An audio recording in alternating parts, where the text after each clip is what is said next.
नफरत के बाजार में मोहब्बत की दुकान खोलनी है। एक तरफ नफरत खड़ी है, एक तरफ मोहब्बत खड़ी है। एक तरफ नरेंद्र मोदी जी खड़े हैं, अमित शाह जी खड़े हैं, हिमंत विश्व शर्मा खड़े हैं, और एक तरफ राहुल गांधी खड़े हैं, हेमंत सोरेन खड़े हैं, लालू यादव जी खड़े हैं। आपको तय करना है कि नफरत के साथ जाना है या मोहब्बत के साथ जाना है। करना चाहते हैं महागामा वालों, उसको कामयाब नहीं होने देना है। वो असम से चीफ मिनिस्टर साहब आए हैं, हिमंत विश्व शर्मा, उनके पास और कोई एजेंडा नहीं है। आपके यहाँ एक नेताजी रहते हैं, आपके सांसद, उनके पास कोई एजेंडा नहीं है। मैं इन दिनों झारखंड में नक्शा लेकर के घूम रहा हूँ भारत का। मैं जहां भी जा रहा हूँ नक्शा लेकर के जा रहा हूँ।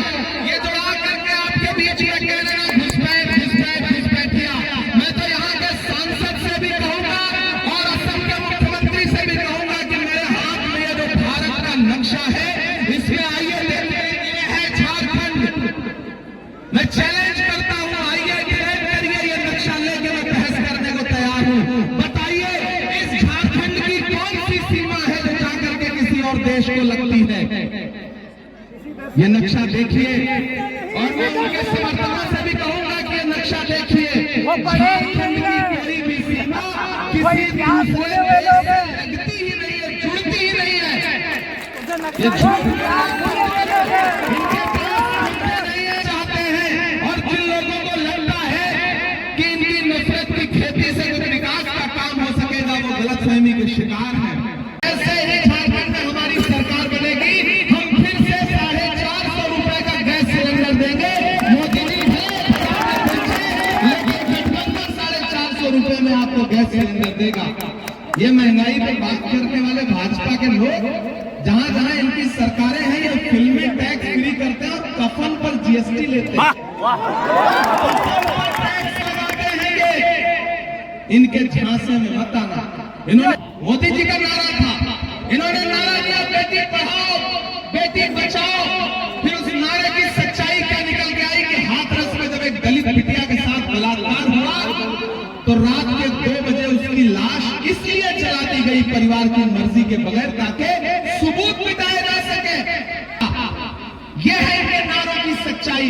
ये बेटी बचाओ बेटी पढ़ाओ का नारा देने वाली भाजपा, इनके नारों की सच्चाई यह है कि दिल्ली के लाल किले पर 15 अगस्त को खड़े होकर के प्रधानमंत्री ने खवातीन के लिए, महिलाओं की सशक्तिकरण के लिए भाषण दिया, और उस भाषण के महज 2 घंटे बाद गुजरात में पीटीस के बलात्कारी जो सजा काट रहे थे, न सिर्फ छोड़े गए जेल से, बल्कि उनको मालाएं पहना के भाजपा के लोगों ने उनका स्वागत किया।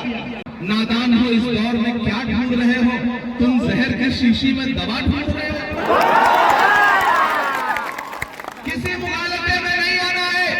एक तरफ वो लोग खड़े हैं जिनका नारा क्या है, बटोगे कटोगे मंगलसूत्र छीन लेंगे, भैंस खोल ले जाएंगे, ढहा देंगे,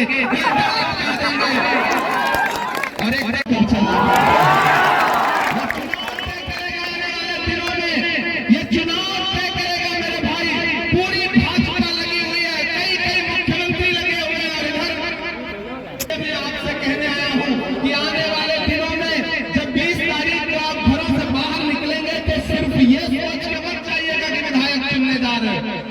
ये सोच के जाना कि आप आने वाली सरकार में एक मजबूत कैबिनेट मंत्री चुनने जा रहे हैं। छोटी छोटी नाराजगी होती है, मनमुटाव होता है, शिकायतें होती है, लेकिन जब लड़ाई बड़ी हो तो छोटी छोटी चीजें भुलानी पड़ती है, नजरअंदाज करनी पड़ती है।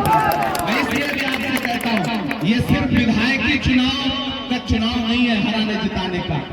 ये आने वाले दिनों में भारत के आईन को, संविधान को बचाने का चुनाव है। इसलिए आप सबको इस लड़ाई में गठबंधन के प्रत्याशियों के साथ खड़ा होना पड़ेगा। पूरे गोड्डा डिस्ट्रिक्ट में जो भी गठबंधन के प्रत्याशी हैं, आपको उनका सपोर्ट करना पड़ेगा। मैं आपसे अपील करता हूं मेरे भाई, इस चुनाव में मैंने कहा ना, मैं बहुत दूर से आया हूं। नया पाने की चाहत में पुराना छूट जाता है, तुझे अपनाऊं तो मुझसे जमाना उठ जाता है। मोहब्बत पढ़ने लिखने में बहुत आसान है, लेकिन मोहब्बत को निभाने में पसीना छूट जाता है।